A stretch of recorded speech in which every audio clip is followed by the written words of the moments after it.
ইবলিশের জন্ম, বাবা মায়ের পরিচয় এবং ইবলিশের স্ত্রীকে।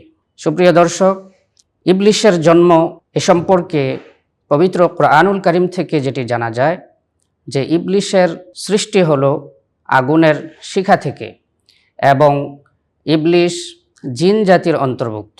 পবিত্র কোরআনুল কারীমের সূরা আরাফের 12 নম্বর আয়াতে আল্লাহ রাব্বুল আলামিন ইরশাদ করেন, ক্বালা মা মানাআকা আল্লা তাসজুদা ইয আমারতুক ক্বালা আনা খায়রুম মিনহু খলাকতানি মিন নারিন ওয়া খলাকতাহু মিন তিন। যে আল্লাহ রাব্বুল আলামিন ইবলিশকে লক্ষ্য করে বলছেন যে হযরত আদমকে সেজদা করতে তোমাকে কোন জিনিস বাধা দিয়েছে? ইবলিশ উত্তরে বলল যে আনা খায়রুম মিনহু, আমি তো আদম থেকে শ্রেষ্ঠ। খলাকতানি মিন নারিন ওয়া খলাকতাহু মিন তিন, যে আমাকে আপনি আগুন থেকে সৃষ্টি করেছেন আর তাকে মাটি থেকে সৃষ্টি করেছেন। অতএব এখান থেকে বোঝা গেল ইবলিশের জন্ম হলো আগুনের শিখা থেকে এবং সে জিন জাতির অন্তর্ভুক্ত, যেমনটি পবিত্র কোরআনুল কারীমের আরেক জায়গা থেকে স্পষ্টভাবে বোঝা যায় যে কানা মিনাল জিন্নি, সে জিনদের অন্তর্ভুক্ত।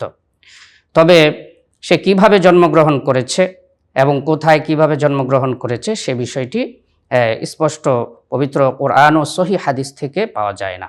এরপর হলো যে ইবলিশের বাবা মায়ের পরিচয়। ইবলিশের বাবা মায়ের পরিচয় সম্পর্কে পবিত্র কোরআন ও সহিহ হাদিসের আলোকে কোনো কিছু পাওয়া যায় না। তবে লোক মুখে শোনা যায় যে ইবলিশের বাবার নাম হলো খবিস, তার মায়ের নাম হলো নিবলিস বা নীলবিস, কিন্তু পবিত্র কোরআন ও সহিহ হাদিস থেকে এর কোনো প্রমাণিকতা পাওয়া যায় না। তবে ইবলিশের বংশ বা ইবলিশের সন্তানাদি সে বিষয়ে পবিত্র কোরআন থেকে বর্ণনা পাওয়া যায়। যেমন আল্লাহ রাব্বুল আলামিন পবিত্র কোরআনুল কারীমের সূরা কাহফের 50 নম্বর আয়াতে ইরশাদ করেন, ওয়া ইয কুলনা লিল মালাইকাতি ইসজুদু লি আদামা ফাসাজাদু ইল্লা ইবলিস কানা মিনাল জিন্নি ফাফাসাকা আন আমরি রাব্বিহি আফাতাত্তাখিদুনাহু ওয়া যুররিয়াতাহু আউলিয়া মিন দুনি ওয়া হুম লাকুম আদু বি'সা লিয-যালিমিনা বাদালা। আল্লাহ রাব্বুল আলামিন ফেরেশতাদেরকে নির্দেশ করলেন যে তোমরা আদমের সামনে তোমরা সম্মানের সেজদা করো। তখন সবাই সেজদা করেছে, কিন্তু ইবলিশ সেজদা করেনি। কানা মিনাল জিন্নি, সে ছিল জিনদের অন্তর্ভুক্ত, জিন জাতির মধ্য থেকে। ফাফাসাকা আন আমরি রব্বিহি, সে আল্লাহ রাব্বুল আলামিনের এই নির্দেশকে সে অমান্য করলো। এরপর আল্লাহ তাআলা বলেন যে আফাতাত্তাখিদুনাহু ওয়া যুররিয়াতাহু আউলিয়া মিন দুনি ওয়া হুম লাকুম আদু, যে এরপরও কি তোমরা তাকে এবং তার বংশধরকে আমি ব্যতীত অভিভাবক হিসেবে গ্রহণ করছো, অভিভাবক হিসেবে গ্রহণ করবে? ওয়া হুম লাকুম আদু, অথচ সে তোমাদের শত্রু। তাহলে এখান থেকে বোঝা যায় যে ইবলিশের বংশধর রয়েছে, তার থেকে সন্তানাদি হয়। তবে সেটা কিভাবে হয় সেটা পবিত্র কোরআন ও হাদিস থেকে সেটা পাওয়া যায় না।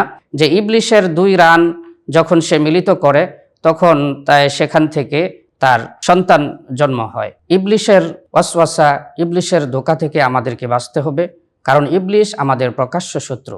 আমাদের নিয়মিত আয়োজন দেখার আমন্ত্রণ জানিয়ে আজকের মতো এখানেই বিদায় নিচ্ছি। আসসালামু আলাইকুম ওয়া রাহমাতুল্লাহি ওয়া বারাকাতুহু।